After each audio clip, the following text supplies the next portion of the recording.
മാറിയിരിക്കും. ഞാൻ എത്ര പ്രാവശ്യം കണ്ടിട്ടുണ്ട്. എനിക്ക് എന്റേതായുള്ള കുറെ കാഴ്ചപ്പാടുകളും കുറെ കാര്യങ്ങളും ഇല്ലേ. കുറെ പാടുകളുണ്ട്. ഏത് കാഴ്ചപ്പാട്?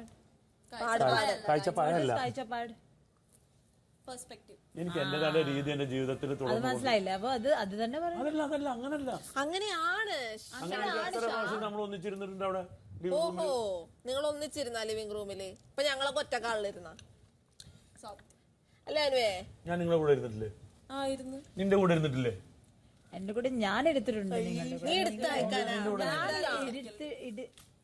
മനസ്സിലാക്കാത്ത ആൾക്കാരുടെ കൂടെ ഇരിക്കരുത്. എനിക്ക് മനസ്സിലായില്ല, എനിക്ക് അതിനോട് മനസ്സിലായില്ല. കാരണം നിങ്ങളൊക്കെ വരുന്നതിന് മുമ്പ് എനിക്ക് ആകെ ഒരു പെങ്ങളെ ഉള്ളായിരുന്നു, അനു. ഇവിടെ എല്ലാരും ചാർത്തി തന്ന പെങ്ങള്. പക്ഷെ ആ പെങ്ങളിരുന്ന് എനിക്ക് ഒരു നീതിയും കിട്ടിയില്ല.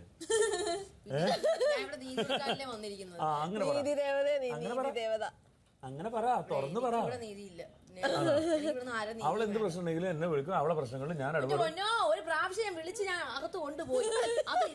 പേരും പറഞ്ഞ് കണക്ക് കണക്ക് കണക്ക് കണക്ക് കണക്ക് ജന്മത്ത് ഇവിടെ ആരും തല്ലിക്കൊല്ലാൻ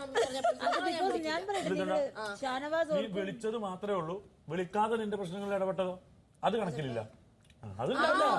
ഒരു നന്ദി പറഞ്ഞില്ല നീ, നന്ദി പറയാതെ. നന്ദി എന്ന് പറഞ്ഞ സാധനം അതിന് മനസ്സ് ക്ലിയർ ആയാലല്ലേ നന്ദി ഉണ്ടാകാം. ചിന്നു പോയപ്പോ കൊറേ സത്യം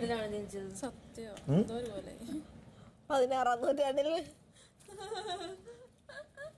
മനസ്സിലല്ല. നൂറ്റാണ്ടൊക്കെ നമുക്ക് കാണാം, ഏത് നൂറ്റാണ്ടാന്ന്. 3 മണിക്കൂർ കുളിച്ചിട്ട് ഇപ്പമാണ് ബ്രേക്ക്ഫാസ്റ്റ്. കടലയുടെ തൊലി തൊലി എടുത്ത് തൊലി അങ്ങ് ഉരിച്ചു കളഞ്ഞാൽ എടുത്തരോ നന്നാവട്ടെ. ഇവിടെ അതാ എനിക്ക് പറയാനുള്ളത്.